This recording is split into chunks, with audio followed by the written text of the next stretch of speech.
Happy Sabbath, everybody. Happy Sabbath. Well, it's been a while.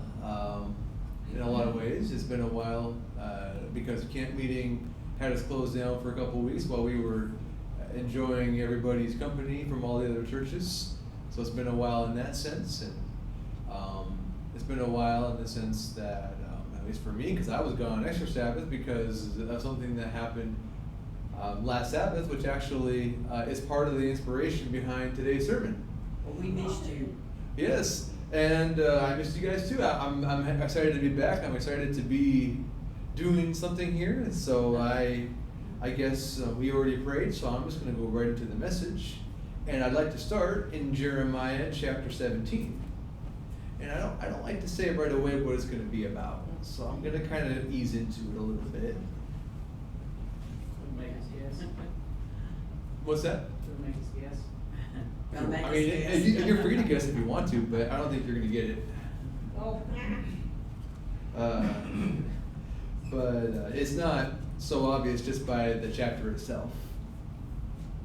I'm actually going to go a different direction to start off with and then go to the main sermon subject, which is why I don't think anybody will guess it. It's Jeremiah chapter 17. Now, as we're turning there, as I was getting this sermon ready, something I realized that Jeremiah 17 is actually a very famous chapter. There are a lot of very memorable Bible verses that are found in this chapter, and I wanted to go over a few of them just to kind of do them honor, because I think they're always very good Bible verses no matter what your sermon is going to be about.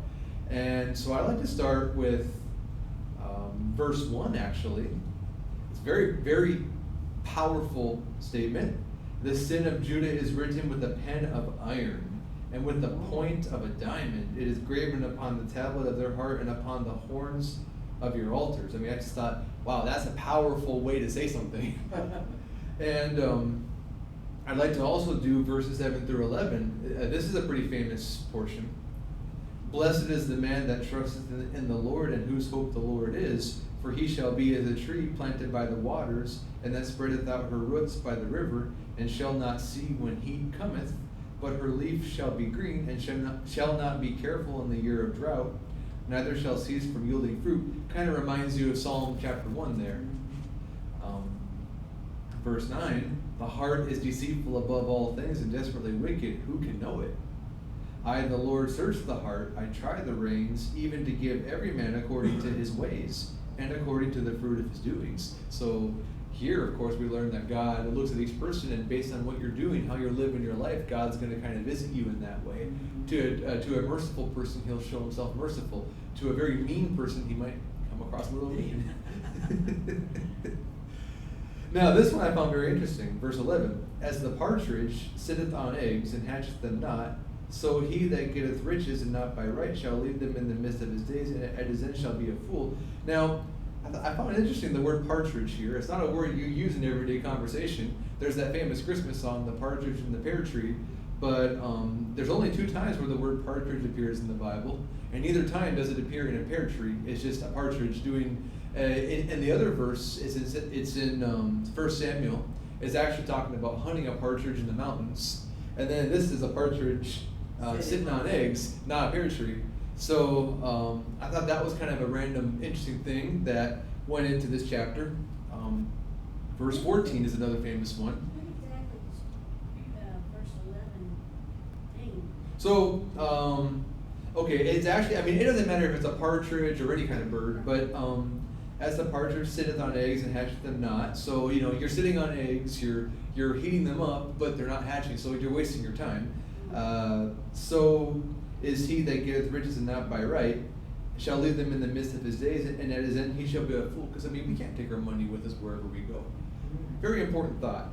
And I was going to say, too, it may be good to wait. If there's any more questions anybody has, it may be good to hold them off till the end of the sermon, because I get distracted easily otherwise. So, okay, verse 14, heal me, O Lord, and I shall be healed. Save me, and I shall be saved, for thou art my praise. Another very well-known Bible text in Jeremiah, but none of those texts have anything to do with my sermon. So now let's get to that. So let's start with verse 21. It says, "Thus saith the Lord, take heed to yourselves, and bear no burden on the Sabbath day, nor bring it in by the gates of Jerusalem. Neither carry forth a burden out of your houses on the Sabbath day, neither do ye any work, but hallow ye the Sabbath day, as I commanded your fathers." So we're talking about Sabbath right now. And I've often said it myself that why do we talk about the Sabbath so often in this thing or that thing? I mean, we're Seventh-day Adventists. If we know about any subject in the world, it should be the Sabbath. But I actually had something happen to me recently which really challenged my understanding of Sabbath, and in a good way. And I want to kind of share some of these observations, and you'll kind of see where I'm going with it as I continue. But I've come to the conclusion that as a corporate body of Seventh-day Adventists, we're not really keeping Sabbath the way we're supposed to. And I'll prove it as I go through this sermon and what we can do to change that.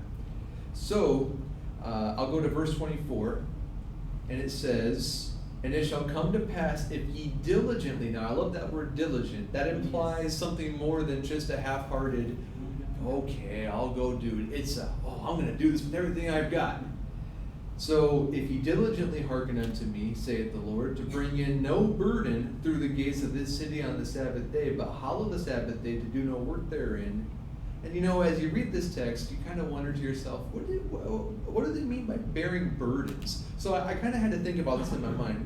And I imagine, of course, they didn't have cars back then, or trucks, or anything like that, but maybe they had wagons, maybe they had people just lifting stuff by hand, and I could imagine a very busy Sabbath day where people are just, walking. They have stuff on top of their heads maybe, and they're walking, and they got this burden, taking it to wherever they're going to bring it. All this hub going on, all this activity happening, and Jeremiah sees it, God sees it, and they're like, "This isn't what Sabbath is supposed to be about. It's not about doing all this everyday stuff that you could do all the other days of the week. It's supposed to be a special day where you're specifically dedicated to God, and you're really focused on Him and on sharing Him with people, and just helping people, and encouraging people, bringing them closer to God." And so all this business going on, yeah, money isn't changing hands. That's true, possibly in some cases, but does that mean that Sabbath is being kept? And we're going to keep going through and see some more things here. So let's go to verse 27. "But if ye will not hearken unto me to hallow the Sabbath day, and not to bear a burden, even entering in at the gates of Jerusalem on the Sabbath day, then will I kindle a fire in the gates thereof, and it shall devour the palaces of Jerusalem, and it shall not be quenched." Bearing a burden is a serious thing, and I'm not going to make too big a deal about that specifically. It's not extremely clear. I would generalize this by saying that if we're not, are we allowed to bring a Bible into church? Is that bearing a burden? I don't think so. I think it's talking about the usual hub of stuff coming in, coming out. May the Lord correct if there's more to it than that. But that's not the main point of the sermon. It's more about the Sabbath, not necessarily this specific part. So let's go to the next one. This one's going to be a really heavy hitter. It's going to be Nehemiah chapter 13, starting in verse 15. And as everybody's turning there, I realize that the microphone is not set up very well, so I'm going to very quickly improve that. The sound didn't suffer too much, but we'll see. So again, that's Nehemiah chapter 13, starting in verse 15. And I just got to say, Nehemiah was not a wishy-washy guy at all. No. He was very, very upfront about what his intentions were about things. So let's just go ahead and get right into it. "In those days saw I in Judah some treading wine presses on the Sabbath, and bringing in sheaves and loading asses, as also wine, grapes, and figs, and all manner of burdens, which they brought into Jerusalem on the Sabbath day. And I testified against them in the day wherein they sold victuals." So we're seeing some buying and selling going on here. And Nehemiah is not happy about this. And I'd like to just stop there and say that, in Adventism, there are some who think it's okay to eat out on Sabbath. This is, what we're about to read here completely blows that idea out of the water. Mhm.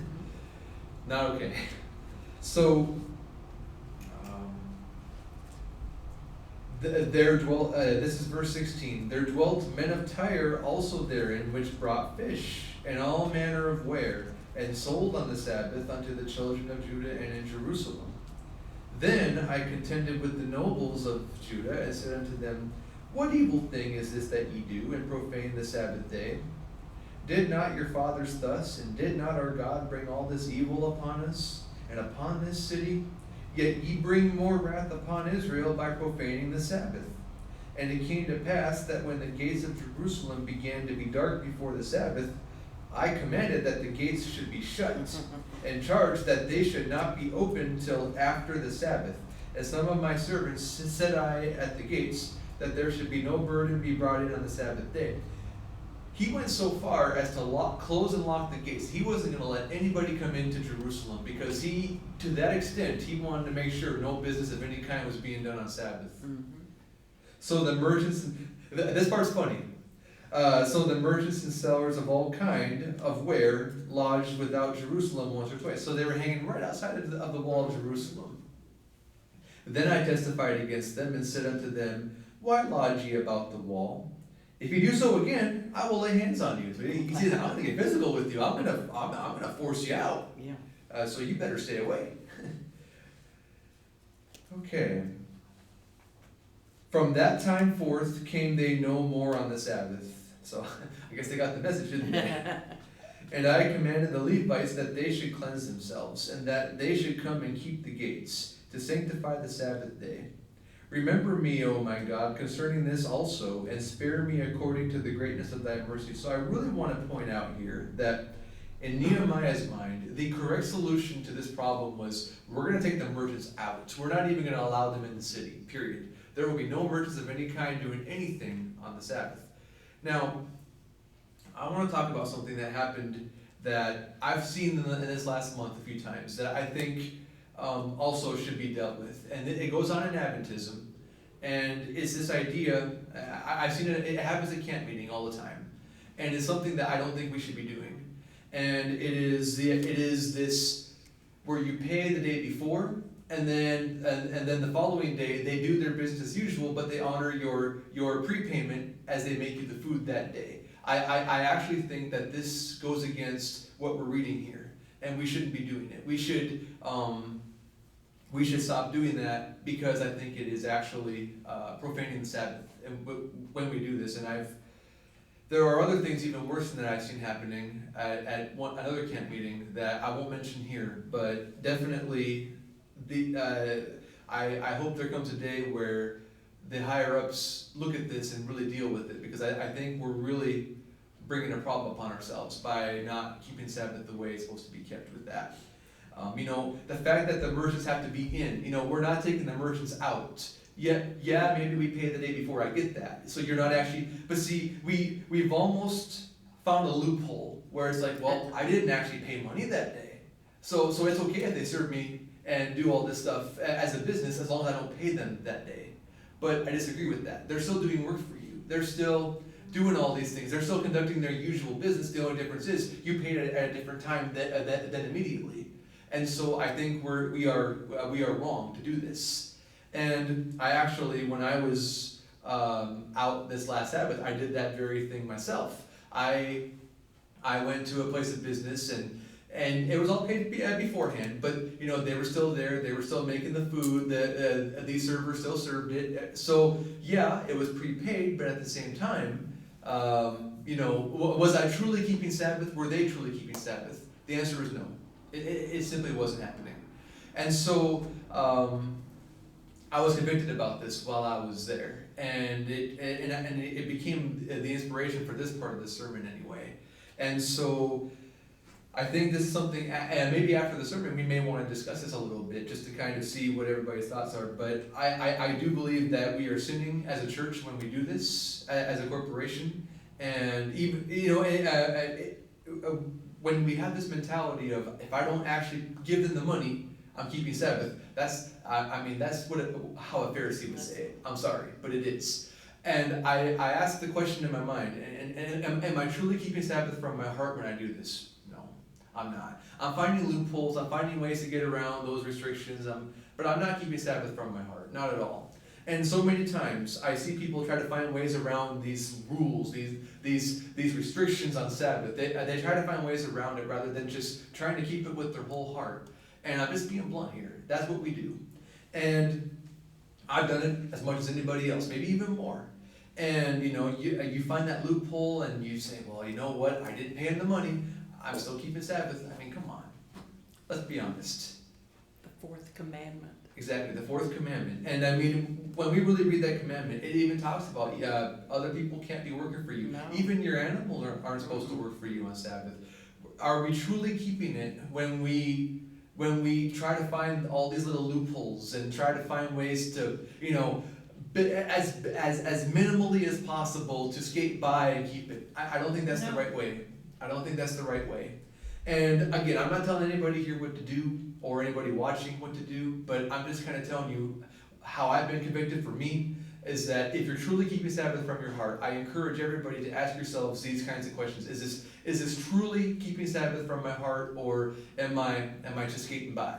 And I'll leave that with everybody to kind of wrestle with as we continue and go on here. So that this is, I guess, part one of the sermon. But now I want to talk about the preparation day, because I think a lot of people don't think a lot about this part of Sabbath keeping. What is the preparation day? We know what the preparation day is. We're all pretty seasoned Seventh-day Adventists, but I'll just say it anyway. I mean, it's the day of preparation. It's the day you prepare for the Sabbath. And a couple interesting facts about it. I was looking at the concordance to see different passages where it appears, so I could see how much information I could get about it. And it appears 6 times in the Bible, which I found very interesting, because it's on the 6th day of the week, 6/6, I thought that was interesting. And so now I'd like to go to Exodus chapter 16, which is the obvious inspiration of preparation day, and read a few verses from there. You say Exodus? Yes, Exodus chapter 16. And I'd like to start with verse 22. Now, we already know this, but it's good to read it anyway, because there may be people watching, or there may be details here that might be really relevant here that are easily missed. So, I'll just start, verse 22, chapter 16 of Exodus. And it came to pass that on the 6th day, they gathered twice as much bread, 2 omers for one man, and all the rulers of the congregation came and told Moses. And he said unto them, This is that which the Lord hath said. Tomorrow is the rest of the holy Sabbath unto the Lord. Bake that which ye will bake today, and seethe that ye will seethe, and that which remaineth over lay up for you to be kept until the morning. So we're seeing here that according to what they did here on their preparation day, they would gather twice as much as normal of the manna, and they would bake and cook and prepare those portions on that day, so that when Sabbath came, they wouldn't have to do any of that.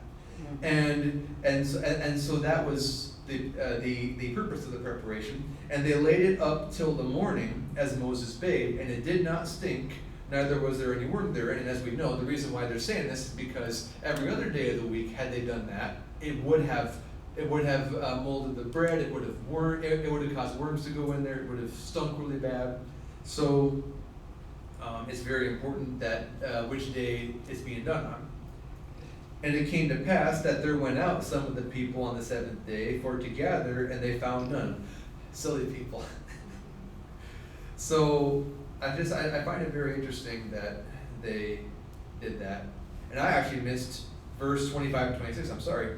And Moses said, Eat that today, for today is a Sabbath unto the Lord. Today ye shall not find it in the field. 6 days ye shall gather it, but on the 7th day, which is the Sabbath, in it there shall be none. So this was the original idea, the principles with which preparation day was supposed to be utilized. And And I think that we have to remember that it's there for a reason. It was called Preparation Day for a reason. And a lot of times, if we come across different folk who maybe try to find those loopholes because, let's be honest, they're not really the biggest fans of Sabbath. They'd rather do their stuff to keep Sabbath. They're trying to find every way they can to kind of. I've been there. I've done it. It's more often than I care to admit. So I'm not making fun of anybody or anything. I'm just saying it's a very human thing we do. And I think that these are things that would bring pause to a person thinking that way. And I have another one here, and this is where I'm going to get into the next half of the sermon here. So the other part of the sermon is talking about why small things are actually very big, very important, and that it's the small stuff that can really get you. So I want to go to Numbers chapter 15, starting in verse 32. And this is still about the Sabbath, but this will be the last text about the Sabbath, and then from there I'm going to go to other things which more fit into the idea of small things being a very big deal. So Numbers chapter 15, and starting in verse 32, and I'll give everybody a moment to get there. Now, this is a passage we're going to read that talks about how seriously Sabbath was considered and thought of in those days. So I'm going to read it now. And while the children of Israel were in the wilderness, they found a man that gathered sticks on the Sabbath day. And they that found him gathering sticks brought him unto Moses and Aaron and unto all the congregation. And they put him inward because it was not declared what should be done to him. So before we read any further, just anybody kind of thinking about this, a guy's picking up some sticks on Sabbath, gathering some sticks, and they're thinking about how to punish him. Now, what do you suppose they're going to decide? Maybe, a slap on the wrist. Maybe they fine him a shekel. Maybe they say, you're not allowed to eat supper that night. Something, kind of like that. Not a major deal. Well, let's find out what the punishment was. And the Lord said unto Moses, verse 35, the man shall be surely put to death. All the congregation shall stone him with stones without the camp. And all the congregation brought him without the camp and stoned him with stones. And he died as the Lord commanded Moses. That's heavy. That is a very strong punishment for just picking up sticks on Sabbath. And to us, right, in our mindset, what's the big deal? He was just picking up sticks. Okay, fine, I get it. It's not what he's supposed to do, but maybe you just fine him some money or maybe you, confiscate his property for a week. Something like that. Why that severe of a sentence? And then you realize God's ways are not our ways. God is a little more serious about sin than we are. We think it's not such a big deal. God thinks it's a very big deal, but it's such a small thing. All he did was gather sticks. My, oh my. What a crazy thing, at least to our minds. Any normal person reading this would say to themselves, how did they killed him for that? Really? But that's how God sees things. That's how much more holy he is than us. So maybe it's something for us to think about for ourselves. Maybe we're too light about some of these things sometimes. I know I am. I can't speak for anybody else. Maybe everybody else is a lot better than me at this stuff. And in which case I'm very proud of you and very glad for you because that's a wonderful thing. So, and I'm sure there's plenty of people that definitely are. So, but these writings are for our instruction. It's to help us understand how God sees things. So, as I preach this message, I'm talking, and I truly mean this when I say this, but it's more for me than for anybody else. I need to hear this, and there may be other people too. So, okay. I actually covered this next part earlier. So let me see. Something I've thought about as I was putting this together is that if you were to say some of the things I'm saying right now to some people, they're going to say, well, now, you don't sound like Jesus did when he talked about the Sabbath. Because when you see Jesus talking about it, he's a lot friendlier, it seems like, about it. Those big bad Pharisees are being so strict and so legalistic about it. And, Jesus is having to kind of free the people from all these restrictions. Well, that is true. And he did do that. But something very important to remember here is that Jesus never tried to get the people to break the Sabbath. He only tried to rescue the Sabbath from all the man-made traditions that the Pharisees had invented and imposed upon the people. So, actually, I think that if Jesus were here today and saw how Sabbath was being kept today, I think he might go a different route than he did back then. Something else to think about too, and I mentioned this in Sabbath school. I brought it up as a comment, but you know, these people had the John the Baptist experience first. They had already repented. They had already, done all those things that John the Baptist had talked about. I'm basically acting like John the Baptist right now, in the sense of what I'm saying.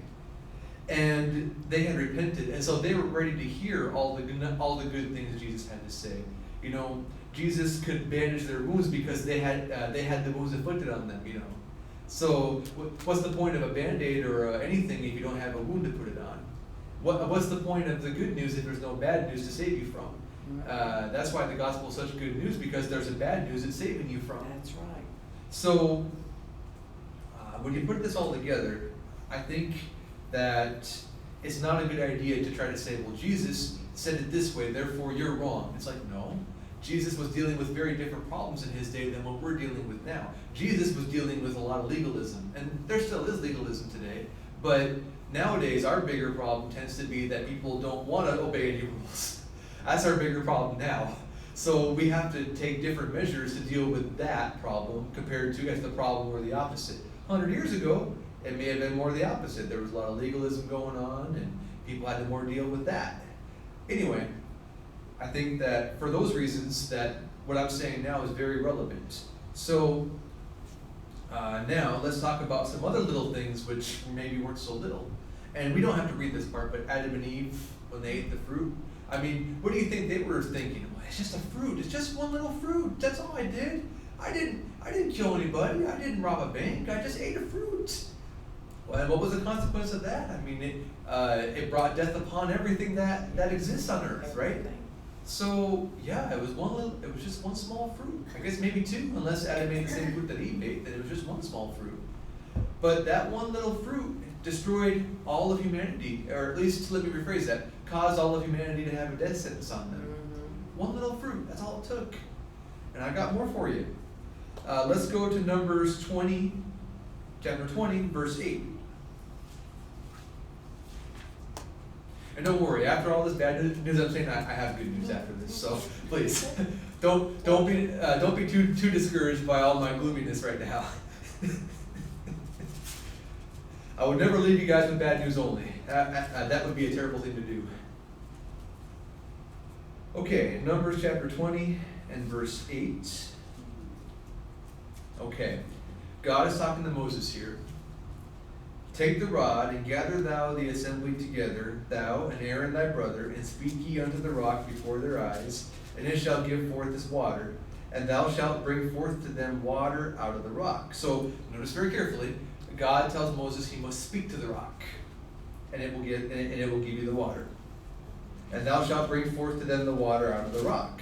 So thou shalt give the congregation and their beasts drink. So again, they were thirsty. Not the first time this has happened. They must have forgot about the first miracle involving water and a rock.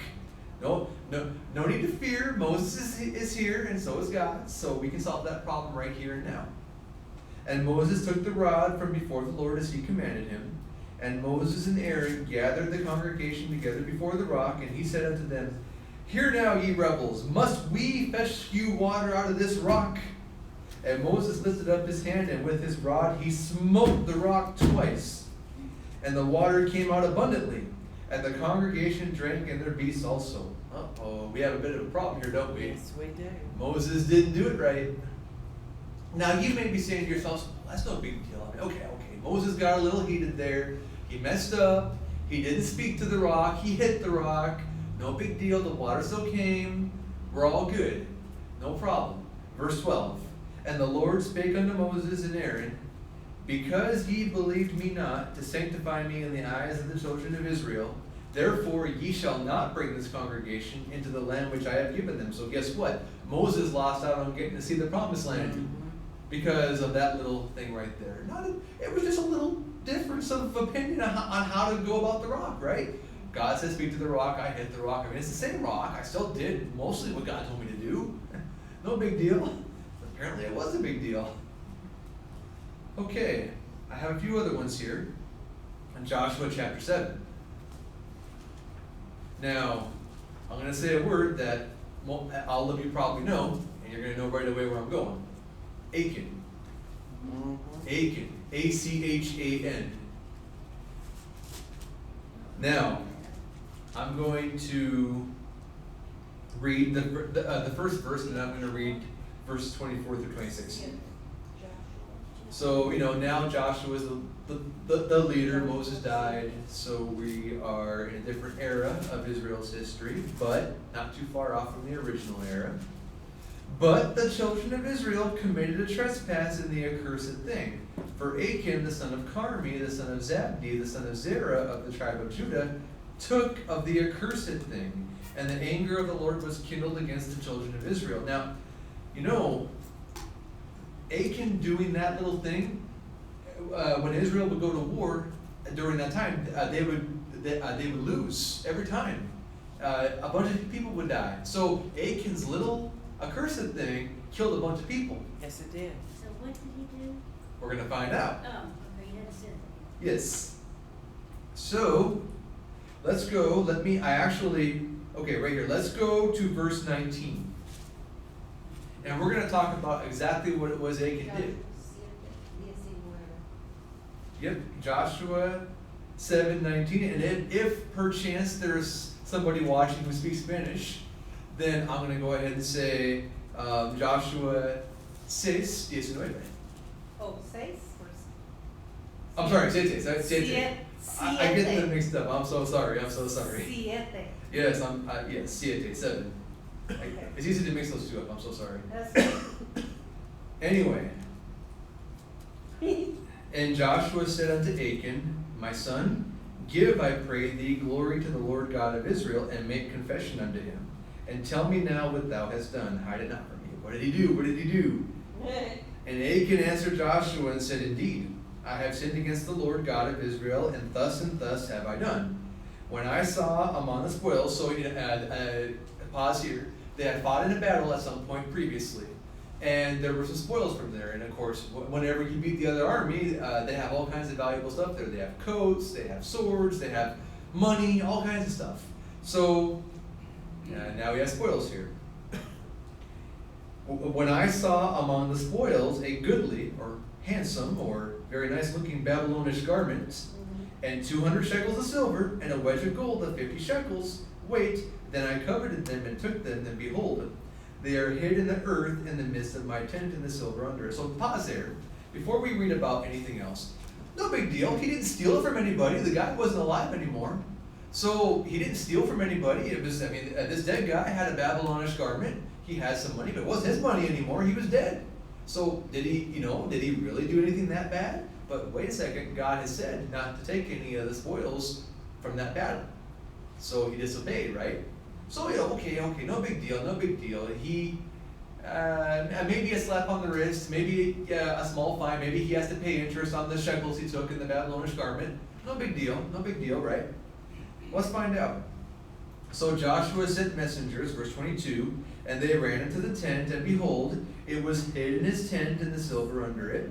And they took them out of the midst of the tent, and brought them unto Joshua, and unto all the children of Israel, and laid them out before the Lord. And Joshua, and all Israel with him, took Achan, the son of Zerah, and the silver, and the garment, and the wedge of gold, and his sons, and his daughters, and his oxen, and his asses, and his sheep, and his tent, and all that he had, and they brought them unto the valley of Achor. What are they bringing him and his family and his stuff out there for? What's going to happen? And Joshua said, why hast thou troubled us? The Lord shall trouble thee this day. And all Israel stoned him with stones, and burned them with fire, after they had stoned them with stones. So guess what? Achan died for that. Not only that, but his family died for that too. For just that small little thing. A small little thing. Didn't even steal from anybody. The guy wasn't even alive. But again, this is why God's ways are so much higher than our ways. And again, I say all this stuff and somebody's going to think, wow, how harsh of God. But I'm going to tell you guys, God is not the one at fault here. It's us being too lighthearted about sin. We are Yes. too lax when it comes to sin. We really are. All of us, I'm pretty sure, are. And we don't think it's a big deal if someone tells a little white lie. They do this little tiny thing. No big deal. It is a big deal. Every sin is a big deal because it put Jesus on the cross. That's right. And eventually we're going to get to the good news. I'm not going to leave you guys on doom and gloom. So bear with me a bit longer as we go through some more doom and gloom. So, I want to talk about very quickly Ananias and Sapphira. We don't have to turn there. But those of you, I'm sure all of you know about this one. In the New Testament, right? So this is, everything I mentioned so far was Old Testament. So somebody says, well, New Testament's New Testament. It's not old anymore. So there's no problem. I mean, everything's different now. But you had Ananias and Sapphira. Well, who were they?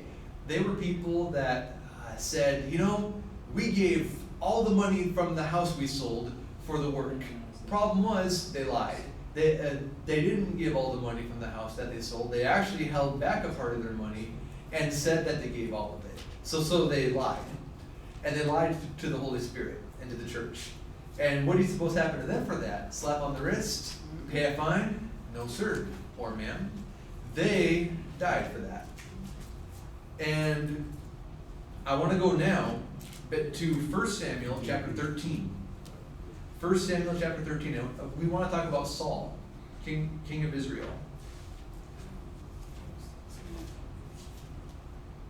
And I'm just going to go ahead and read. It says, and Saul said, bring hither a burnt offering to me and peace offerings.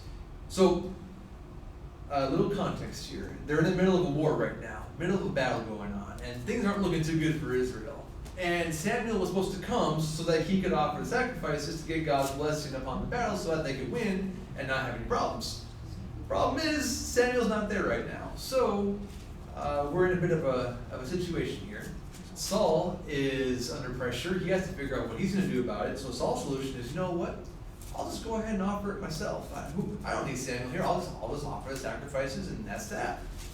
So, and Saul said, bring hither a burnt offering to me and peace offerings. And he offered the burnt offering. And it came to pass that as soon as he had made an end of offering the burnt offering, behold, Samuel came, and Saul went out to meet him, that he might salute him. So at the very end, Samuel did come.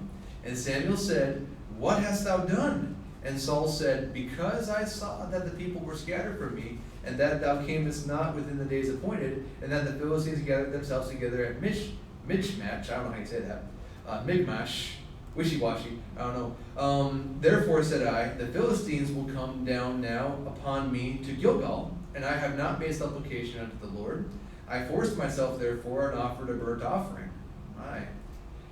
Now, what are you supposed to happen to Saul for that? Maybe a slap on the wrist, maybe fines. It was a bit worse than that. And Samuel said to Saul, thou hast done foolishly. Thou hast not kept the commandment of the Lord thy God, which he commanded thee. For now would the Lord have established thy kingdom upon Israel forever. But now thy kingdom shall not continue. The Lord hath sought him a man after his own heart.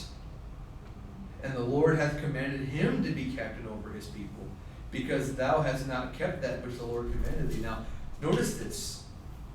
If you want to be a person after God's own heart, you've got to think about the small stuff. Don't ignore the small stuff. Don't think the small stuff is no big deal and that it's okay to just keep doing it, whatever it is. I've got a couple more here. Actually, we're getting a bit low on time, so I'm gonna make this the last one, and then I'm gonna get to the good news part. And Gehazi. How many of you know who Gehazi was? Yes. Okay. As you know, he was a servant of Elijah. Let's go to 2 Kings chapter 5. And this will be the last Bible text before we get to the good news part of this. And then we'll close. 2 Kings chapter 5. And we'll start with verse 15.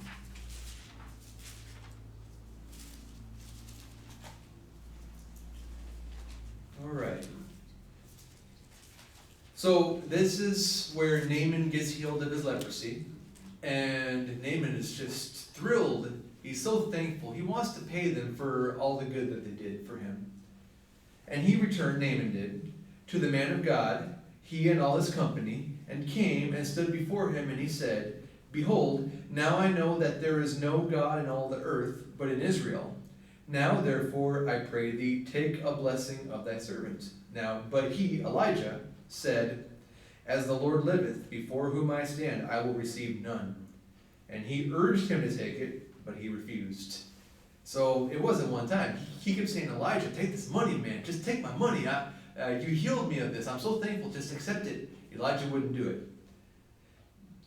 And Naaman said, Shall there not then, I pray thee, be given to thy servant 2 meals burden of earth? For thy servant will henceforth offer neither burnt offering nor sacrifice unto other gods, but unto the Lord. So Naaman was a lifelong believer after this, right? Amazing. Amazing. And I believe also part of the reason why he became a believer, because he got to see that Elijah wasn't doing this for profit or to make money. He did it because he cares about people. And when we do stuff like this, if we try so hard to make a career out of it, we might lose people's believing that we're being sincere about it. So something to think about there. But that's not really the main point of here that I'm trying to make.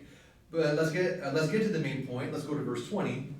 But Gehazi, the servant of Elijah, the man of God, said, Behold, my master hath spared Naaman the Syrian, and not receiving at his hands that which he brought. But as the Lord liveth, I will run after him and take somewhat of him. Gehazi wanted some moolah.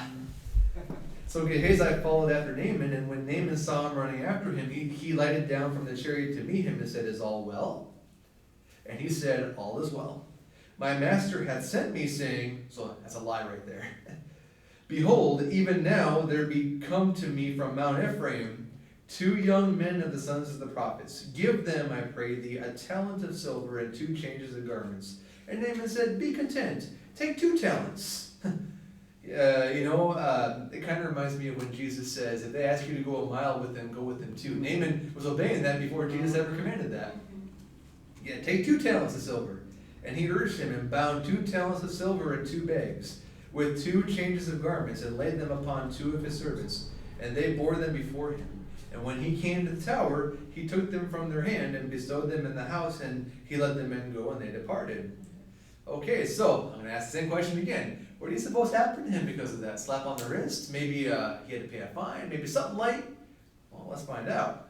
But he went in and stood before his master, and Elisha's servant said unto him, Whence comest thou, Gehazi? And he said, Thy servant went no whither. I didn't go anywhere. What are you talking about? What are you asking me that for? And he said unto him, Went not mine heart with thee, when the man turned again from his chariot to meet thee? Is it a time to receive money, and to receive garments, and olive yards, and vineyards, and sheep, and oxen, and manservants, and maidservants? The leprosy therefore of Naaman shall cleave unto thee, and unto thy seed forever. And he went out from his presence a leper as white as snow. Yes. Now, again, not a huge thing a person would say, right? I mean, okay, yeah, Naaman made up a little, Gehazi made up a little white lie, and yeah, he accepted money, but I mean, there was a legitimate business transaction that happened there. It wasn't like Gehazi went to Naaman and robbed him at gunpoint or something. Naaman voluntarily gave him the money. He was happy to do it. So what's wrong with that? But it was something small. It was a little thing right there. But he knew better. He knew that wasn't right. He knew he shouldn't have done that. It was something so small. Now, as I've gone through all the verses, now I kind of want to get to my point, I guess, out of all of this. And then the good news, and then we're done. So, all of us here probably have something that they fall into all the time. Whatever that may be. Maybe you're doing something right now that you shouldn't be doing. And you're living a lifestyle you shouldn't be living. I don't know. I don't know I don't know the hearts of anybody in this room. I don't know the hearts of anybody who's watching this. But whatever that small thing is, I urge you, I beg you, don't view this as just some small thing that you don't have to worry about. Maybe you're still alive. Maybe God hasn't done that crazy punishment to you that he did to those people. But you've been spared, and eventually you're going to have to give an account for it. I will too, for anything on my side that I'm doing that I shouldn't be doing. So my encouragement to everybody in this room, including myself, and anybody watching is, if you have a small thing that you're kind of overlooking in your life, don't let it stay there. Get rid of it. Get it out of your life. It can be something small. Maybe you're watching something you shouldn't be watching. Maybe you're saying stuff you shouldn't be saying to people at your job. I've done that before. I'm not gonna lie, I have more times than I care to admit. It's those small things, and you say to yourself, "It's no big deal, no big deal." It is a big deal. It's ruining your witness for God. It's gonna cause problems for you.